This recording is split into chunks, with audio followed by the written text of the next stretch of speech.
Hi everyone, and welcome to episode 3 of our Hispanic Heritage Month video series. I'm Daniel Pettis, the social media analyst for the Center, and today we're diving into an important conversation about empowering Hispanic individuals with intellectual and developmental disabilities, or IDD, through cultural sensitive care. We're fortunate enough to have two incredible guests from our home and community-based services and Texas Home Living program, Maria Casimiro, Program Administrator, and Jonathan Ion Dominguez, Provider Monitor. They'll be sharing their insights and experiences on how the Center is working to provide culturally aware and accessible services to Hispanic individuals and their families. It's going to be an insightful conversation, and I'm excited to get started. So without further ado, let's jump in. Maria, Jonathan, thank you for joining me today. Thank you. Are y'all ready? Yeah. Thank Definitely. you for providing I'm us glad. the opportunity. Yeah. Awesome. I'm excited. First topic is going to be cultural perspectives on intellectual developmental disabilities. So how does cultural beliefs and values within the Hispanic community influence the understanding and acceptance of IDD? It's something that people don't want to talk about, even though it's there, but it's a really important conversation to have with your family, so that way you're able to coalesce and come together to come up with a tangible game plan to treat whoever's in your circle that has potentially IDD. And to piggyback on that, our Hispanic culture has not been educated well enough to know the resources that are out there for their loved ones. And that's where the Center for Healthcare Services comes in, and we do fairs, resource fairs, so we can educate the Hispanic community. What are some common misconceptions or stigmas about IDD in Hispanic families, and how do these impact accesses to service? I know you spoke about denial, but what are some of the other common misconceptions? I would say religion. Yeah, it gets confounded with that. It does. It gets mixed in with their religion and their beliefs. Because like Jonathan said, they're in denial, but then also the Hispanic culture is a lot towards more of the religion-based versus, the counseling, the mental health services, the IDD services, because they are it goes right back to being in denial.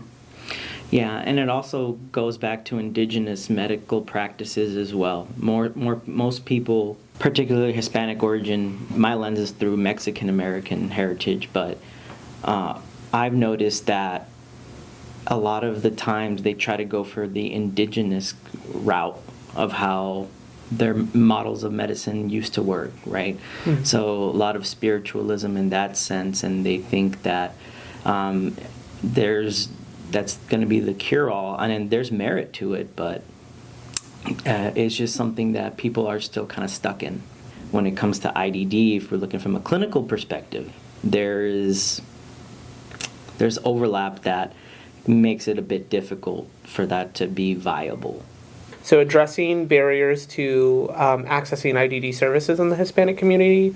So the challenges that Hispanic families face when accessing IDD services, such as language barriers, lack of communication, or financial obstacles. Can y'all expand on that a little bit? I'm surprised at the amount of disparities in having clinicians and people that speak the Spanish language, especially here in San Antonio. For my father, I ended up convincing him to get counseling services, and it was very hard to find anybody in San Antonio that could treat him and be able to build a rapport with him. There was hardly anybody, especially a male that speaks Spanish, that's a licensed professional counselor or therapist. And I just found it a bit disheartening, because that's just one extra obstacle that gets in the way. For me, as the program administrator for long-term care, I feel honored to work for an organization that looks at it from a higher scope. What can we do to provide our services to the community? And of course, that is hiring bilingual provider monitors, clinicians, having host providers that are Spanish speaking as well, because we want to connect that person that prefers the Spanish speaking or that cultural background. And so for us, or for me as the program administrator, like I said, that's what I look for, and that's what this organization is about. How do we make it more accessible for these families? We have that percent of population that don't have insurance, right?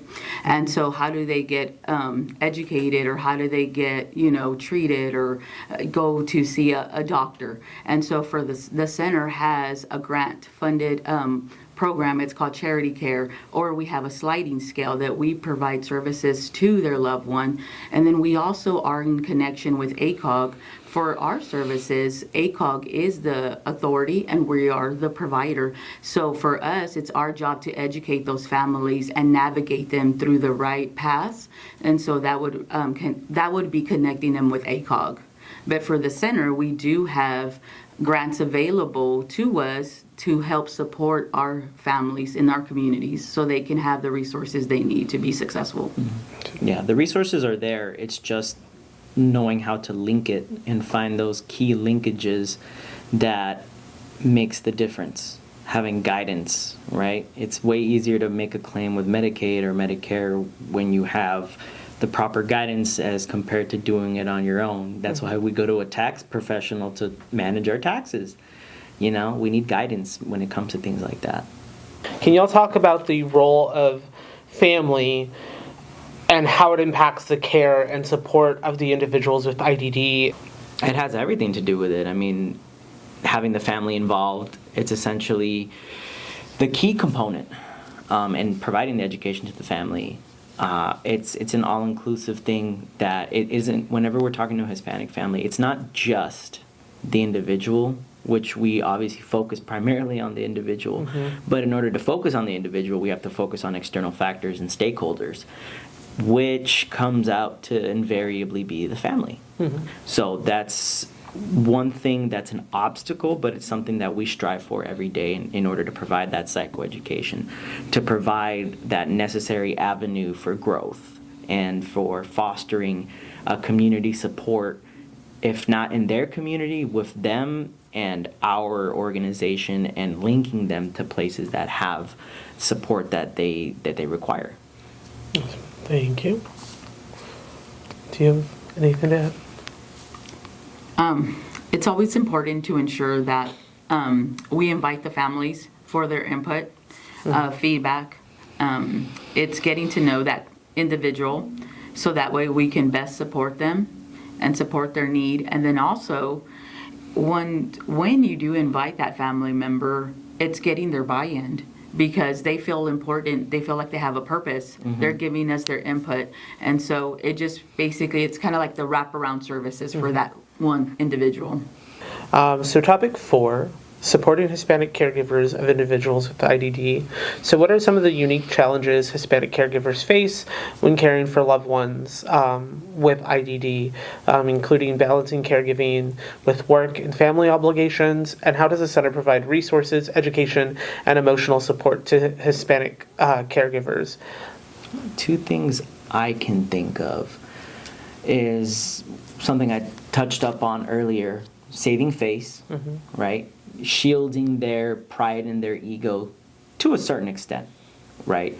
Confrontation isn't always a bad word. Sometimes you have to point out where there are discrepancies. But when I work with a family, I try to focus on their strengths, and I try to let them know that they don't have to worry about feeling any sort of guilt or shame, and they have the autonomy to feel how they want to feel, because they have, we typically tend to have a mindset where the family's everything, and you can never tire of your family. You have to go through the motions, but sometimes people get tired, which leads me to the other part, which is respite care. That's a support that is very important. I mean, respite care where somebody actually comes into the house, or there's a place that they go to for X amount of time. After school programs or DAWS programs, which are something that the center runs, which is essentially a community-based organization of like-minded people, and they go there for the majority of the workday. Having that ability to provide respite for the family is very, very important, not only to prevent burnout, but also to provide them supports, because once they're at a center, they go pick them up from a DAWS program, They can talk to somebody about how they feel.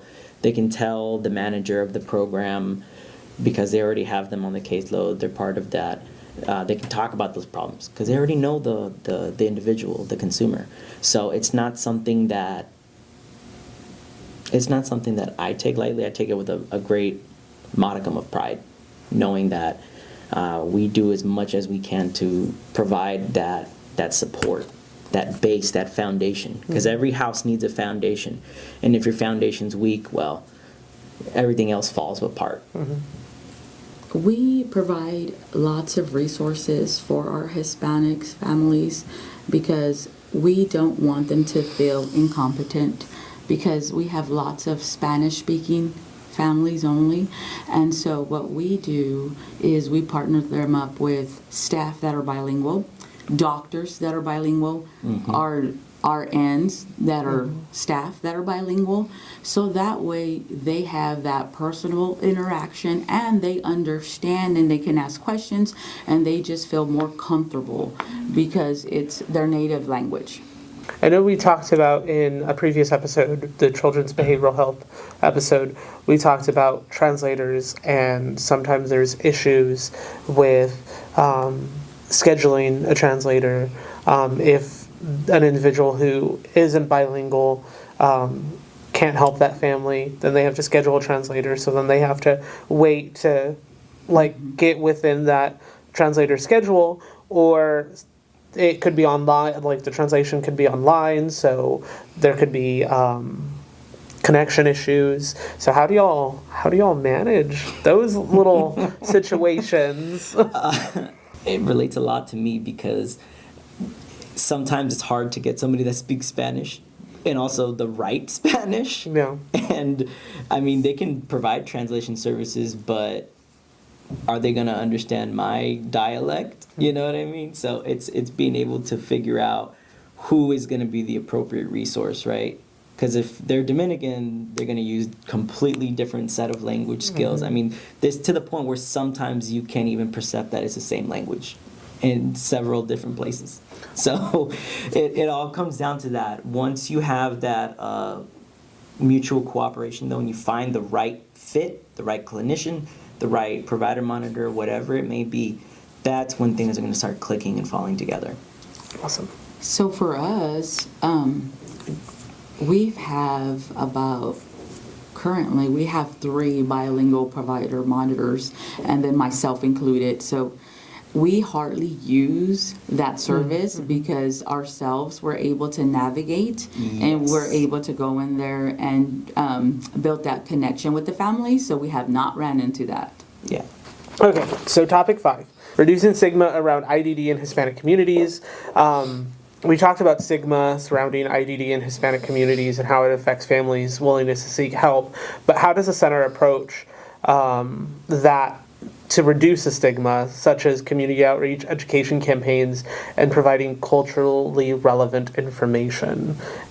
We do link them up with advocacy groups, but for us, basically the provider monitor team, we have a bilingual team, and so they basically are the forefront, and so they go into the homes and they build that connection. We specifically tell them, whatever you need, don't hesitate to call.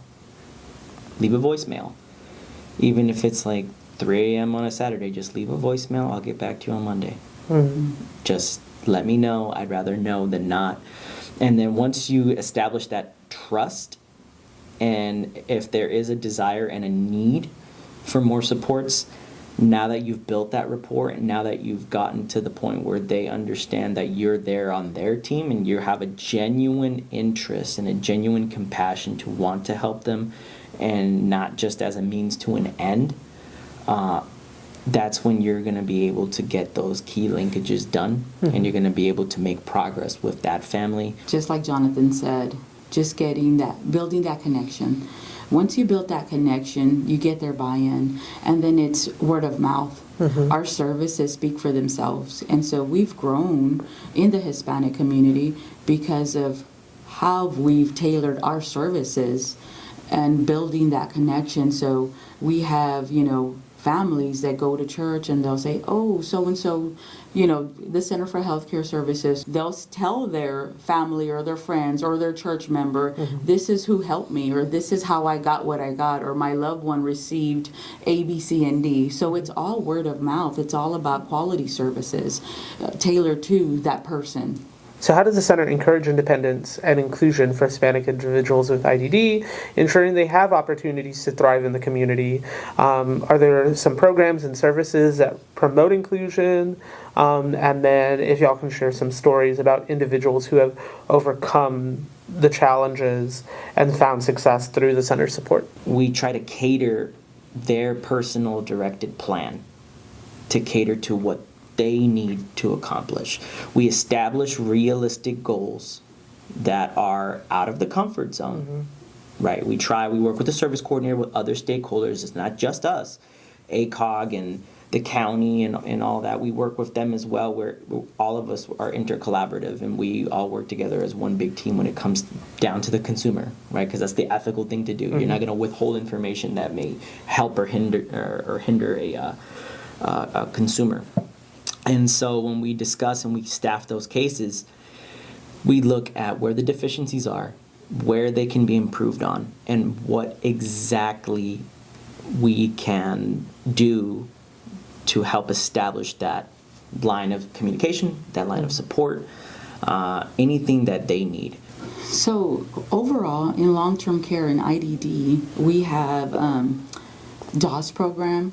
So our DOS program, they promote cultural background activities, like Hispanic Heritage Month. They incorporate that in their activities, day activities, and then in our ISS program, individual socialization skills, that's a different program that we offer. And so that promotes inclusion in the community while working on independent skills as well. For the home-based community services, host home settings, we also promote independence, because when we keep calling them treatment plans, but they're person-directed plans. We're getting everybody's buy-in. So we're sitting down with the provider, with the family member, with the consumer, and so we're coming up with the person-directed plan. And if that consumer's goal is to be to socialize out in the community, well, then we make it an outcome goal for them. And to touch base on a success story, just recently the center has a consumer advisory committee board, and one of our consumers, Hispanic background, joined our board. Oh, very cool. And so we meet on a quarterly basis to talk about what's going well at the center, what needs improvement. And so her and her mom have joined, and so that's a success in itself. And that promotes self-advocacy and then advocacy for everybody else within IDD. Well, that's all we have time for today. Thank you, Maria. Thank you, Jonathan, for joining me. Thank you for what you do for our community. Without y'all and without all the other community-based individuals at the center, we would not be able to make the impact that we are making here in Bexar County. So I really appreciate y'all joining me. Thank you so much. We're You're here. welcome. We're here. Yeah, Thank you for the opportunity. I appreciate it. Awesome. Thank you. And thank y'all for watching. Catch the next episode coming up soon.